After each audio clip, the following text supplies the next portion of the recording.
I'm delighted to be here. I see some of the faces from last night's dinner, and all I can say is you're a glutton for punishment, I guess.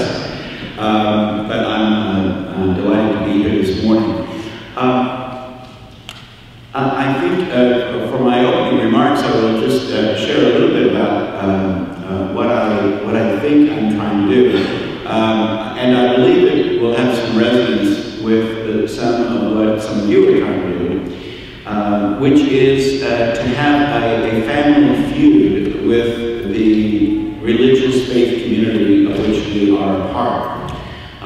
There's nothing wrong with people critiquing religious faith communities from outside those communities, but it can often be dismissed as an attack or as some sort of a belligerent move. For my own part, I've chosen to engage in that fight from the inside, mostly because I see a clear difference between God and the church. God never gets it wrong, and the church often does. And one of the reasons, however, that I believe in the church is that over time, usually way too much time, the church does get it right. And by church, I hope you will translate that to mean church or synagogue or mosque or whatever form your faith community might gather. But over time, we get it right. And we've gotten it wrong rather stellarly a number of times.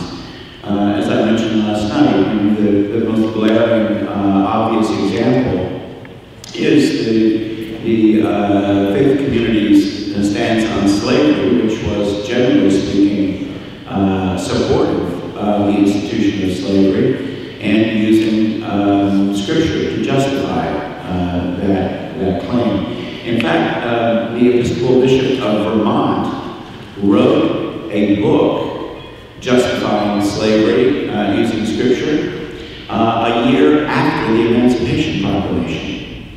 So we're not just talking about Southerners here, we're talking about good Northerners and good church people. But we got that wrong, of course, and yet it took still another 100 years for the civil rights movement of the 60s to come along.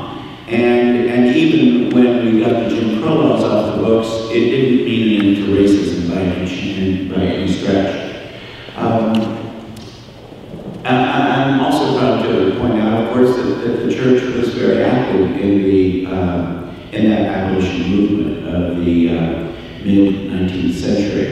The church got it wrong about women, and many churches still get it wrong about women. One of my favorite posters that we use in the Episcopal Church shows a picture of an altar, and the caption is a woman's place in the Episcopal Church is behind the altar. But it took us a long time to get there, and it was not until 1976 that we were ordained women priests, and then right here in this diocese, Barbara Harris was elected the first woman bishop in the Episcopal Church and worldwide Anglican Communion. So it takes us a while to get there, but eventually we do. And I believe for those of us who believe in God and find expression of that belief in a religious faith community, it makes sense for us to stay in the middle of those communities and fight for this next big change.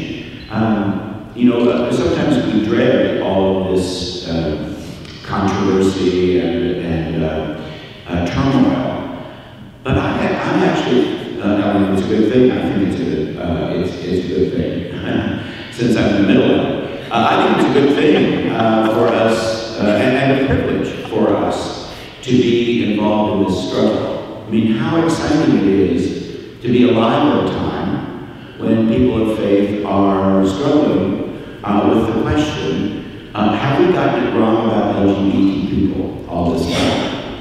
And I think the answer is yes, but not everyone is yet convinced of that. And I find it personally very exciting to be alive and a part of that debate because, again, as I said last night, I know where it's going to end, and I think you do too. It's going to end with the full inclusion of LGBT people life of the church in synagogue and mosque and in the culture. But we don't know when, and the sooner the better. And so I think we need to be engaged with our religious communities of faith in that struggle.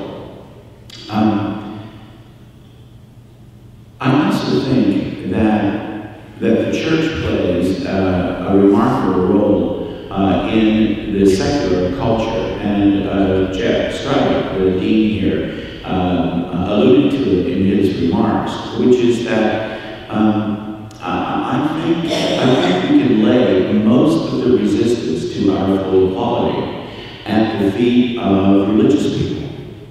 And that is to say, you cannot be bombarded by every side of the religious spectrum about young people and older people who happen to be gay and lesbian as being an abomination before God. I remember in Concord, we had a group called Concord Ally, a group for 12 to 21-year-old gay, lesbian, bisexual, transgender, and questioning teens. And one night I was sitting with them, with about 6 or 7 of them. It was a much larger group. That night we were in small groups. And of this 6 or 7 kids, not a single one was currently or had ever been a part of a religious faith community. They were not from a religious household at all. They had never gone to Sunday school. They had never sat in church. But every single one of them knew the word abomination, and every single one of them thought that's what God thought of them. And, I mean, it was astounding to me that they had just picked that up in the air that we breathe, and they were sure that that's what God thought of them. Now, they couldn't have found the book of Leviticus in the Bible if you had pointed a gun at their heads. but they knew that word, and they believed that's what God thought of them. So if you've got that kind of environment, it is impossible for that environment, for that negativity not to affect legislators and voters and other churchgoers and non-churchgoers alike. And so I think religion plays a huge role in our fight for equality, even in the secular sphere. So for the LGBT community to sort of brush aside either the religious right or the progressive left of the church, I think is naive at best and dangerous at worst, because it is really behind the resistance that we experience. So even if you're a non-religious person, I think you have to take religion seriously in this debate, because it really stands in the way of our progress.